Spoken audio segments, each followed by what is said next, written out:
की लाइब्रेरी। किताबों की दुनिया बहुत खूबसूरत होती है और ये पॉडकास्ट डेडिकेटेड है किताबों की तरफ। मेरा नाम है गिनी। इस पॉडकास्ट का नाम है गिनी की लाइब्रेरी, जहां हम बातें करते हैं किताबों की, उनकी कहानियों की, उनके कैरेक्टर्स की। पर लेडीज एंड जेंटलमैन पूरी कहानी हम कभी नहीं सुनाते, आपका इंटरेस्ट एक किताब में जगाते हैं। तो चलिए शुरुआत करते हैं गिनी की लाइब्रेरी की। गिनी की लाइब्रेरी। इस हफ्ते मेरे साथ एक ऑथर है और ये जो ऑथर हैं ये सुप्रीमली सक्सेसफुल हैं इंडिया में। इनकी किताबें बहुत बिकी हैं। तो आज शो में उनकी किताब all the love you deserve की बात होगी। प्रीति से भी बात करूंगी मैं, ताकि आपको एक ऑथर पर्सपेक्टिव मिले। All the love you deserve is basically a book जो कि सीक्वल है of another book called when love comes calling, पर मैंने इसको एज अ सिंगल बुक ही पढ़ा है। इसी के बारे में बात करूंगी। It is set in a pre pandemic world. 3 लोगों की कहानियां हैं। All of these 3 are in their 20s and are a little confused about life. तो ये आज की कहानी है सुजित के बारे में, आज की कहानी आरुष के बारे में, और आज की कहानी एक लड़की के बारे में जिसका नाम है पूजा। पूजा और आरुष, पूजा रहती है बेंगलोर में, आरुष रहते हैं अमेरिका में। पूजा और आरुष एक लॉन्ग टर्म रिलेशनशिप में है। उनके क्या ट्रायल्स ट्रिब्यूलेशन है। पूजा की फैमिली, जिसमें उनकी मॉम एक बहुत सक्सेसफुल डॉक्टर है, उनके पिताजी बहुत सक्सेसफुल है, उनकी बहन एक इन्वेस्टमेंट बैंकर है, सुपर सक्सेसफुल है। बस पूजा ही है उस फैमिली में जो कि पढ़ी लिखी नहीं है, और उसकी मॉम हमेशा पुश करते कि पूजा तुझे कुछ करना चाहिए। और फिर पैंडेमिक आ जाता है और सबके एटीट्यूड्स में एक चेंज आ जाता है। उसकी मॉम जो कि एक बहुत फियर्सली ड्रिवन डॉक्टर है, वो अपनी जिंदगी को थोड़ा स्लो डाउन करना चाहती हैं। She wants Pooja also to enjoy her life. She wants to take more holidays and this is something that we all seen. जब पैंडेमिक या जब कोविड-19 आया था, हम कितनी जल्दी भूल गए ना उसके बारे में। थैंक यू भगवान जी, भुलाए ही रखना। तो वेल, ये कहानी है पूजा की, who is very rich, who is very pampered, who is very spoiled and lives in Bangalore in a luxurious house. उसका जो बॉयफ्रेंड है आरुष, जो रहते हैं अमेरिका में, he is going through his own trials क्योंकि he lost a lot of people during the pandemic. He is not come to terms with it. उसको ये नहीं पता उसे जिंदगी में आगे क्या करना है। वो एक आर्टिस्ट बनना चाहता था, पर अब वो सिर्फ अपनी फैमिली की मदद कर रहा है, कहीं फंस गया है। और धीरे धीरे आरुष भी अपना पार्ट और अपनी लाइफ फिगर आउट कर रहा है। इनकी लॉन्ग डिस्टेंस रिलेशनशिप कभी कभी वर्क करती है और कभी कभी वर्क नहीं कर रही। तीसरा कैरेक्टर आता है सुजित। सुजित इन दोनों की लाइफ का एक पास्ट हिस्ट्री है। यू कम टू रियलाइज कि सुजित के साथ ये जब मिले थे तो सुजित एक अच्छा इंसान नहीं था।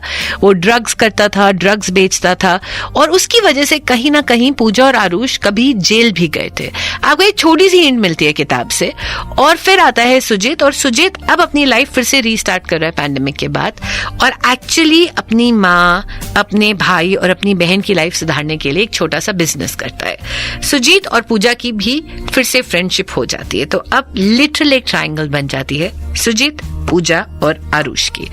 अगर आप अपने 20s में हैं, जिस तरीके की रिलेशनशिप्स आजकल हैं, जहां nobody is very sure of what their boundaries are, nobody wants to be in a closed relationship, कोई इमोशनल बाउंड्री की लाइन को ड्रॉ नहीं करना चाहता, एक बहुत रिलेटेबल बुक है। आप पूजा, आरुष, सुजित की लाइफ में घुस जाएंगे, आप सबके लिए चीयर लीड करेंगे, आप चाहते हो कि वो सक्सेसफुल हो। जब वो गलतियां करेंगे, आप रियलाइज करोगे कि आपकी भी ये गलतियां हैं। तो रिलेटेबिलिटी बहुत है इस किताब में। इतने सालों में ऑलमोस्ट 16 किताबें लिख चुकी हैं। All of them are best sellers. Preeti, welcome to the show. Thank you so much, Ginny. Lovely to be here. मुझे पता चला कि ये किताब all the love you deserve जब ये पब्लिश नहीं हुई थी, उससे पहले ही इसकी इतनी एडवांस सेल्स हो गई थी। हाँ, so it basically sold out even before the first print run was out. प्रीति, दुनिया में इस समय लोग कहते हैं कि लोग किताबें कम पढ़ रहे हैं या किताबों पे लोग इतना टाइम नहीं इन्वेस्ट कर रहे।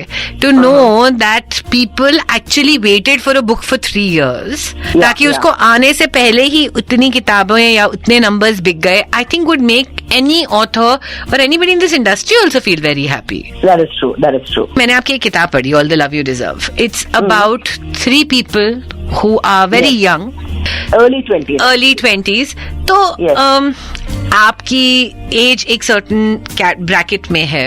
How do you connect with 20-year-olds यार? I think if a good writer should be able to get into the head of any character. मैंने और एक किताब लिखी है जहाँ पे प्रोटैगनिस्ट का एज 80s में है.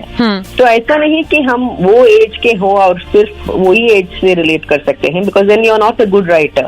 If I'm writing about older people, I will talk to older people who are in that age group. So I do a lot of research before I write my books. Very important to immerse yourself in that world in order to be able to understand that world.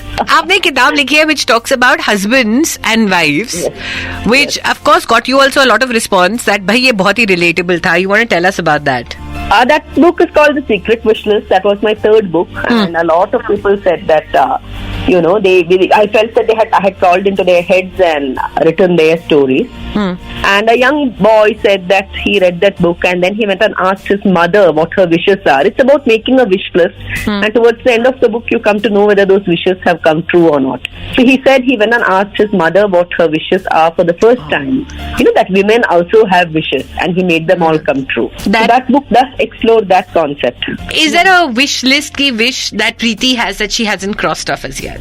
Fortunately, I'm living my dream. I'm in a really good place now, for which I am very grateful. And I would wish that readers read lots and lots and lots of books, because I do think books can change the world, change your perception, change mental health, emotional health, all of it.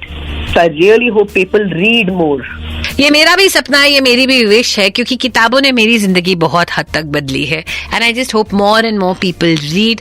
I think किताबें genuinely आपकी best friends होती है. Thank you Preeti for this wonderful conversation. तो इस किताब में बहुत सारे कैरेक्टर्स हैं. बेसिकली स्टोरी है पूजा की, स्टोरी है सुजित की और पूजा के बॉयफ्रेंड की. पर मुझे इंटरेस्टिंग कैरेक्टर्स लगे जो साइड कैरेक्टर्स थे, जो बिल्कुल पैंडेमिक के बाद बदल गए. So I know that COVID pandemic days are right behind us. पर क्या आपने अपनी जिंदगी में, उस समय हम बड़ी बातें करते थे, हम ये बदलेंगे, क्या आप कुछ बदल पाए? Do you want to write and tell me about that? Because I think that'll be interesting. और जब आप कोई मेल लिखते हो या मैसेज लिखते हो ना, तो शायद वो बात आपके पास भी और आपके जहन में भी ज्यादा strongly established होती है. So I'm going to wait for your comments. Also, if you have a favorite book, you have a favorite author, you need to write into me. प्रीति शेनॉय की किताब मुझे कैसी लगी? This is possibly the first book of hers that I read, All the Love You Deserve. She's written a lot of books. I see she's very popular. मेरे लिए वो writing बहुत simplistic है. कहानी थोड़ी linear है, simple words हैं, simple explanations हैं, and possibly that works for people who are first time readers. तो जैसे कहते हैं ना कि अगर आपने कोई किताब नहीं पढ़ी, आप चेतन भगत उठाएं, आप ऐसी किताबें उठाएं जो कि बहुत रिलेटेबल होंगी, क्योंकि नाम रिलेटेबल हैं, लोग रिलेटेबल हैं, जगह रिलेटेबल है, तो you can pick up Preeti Shenoy. But I do hope you graduate further from it. That is my only point. जल्द ही आऊंगी एक और कहानी, एक और किताब के साथ. सुनते रहें गिनी की लाइब्रेरी. गिनी की लाइब्रेरी.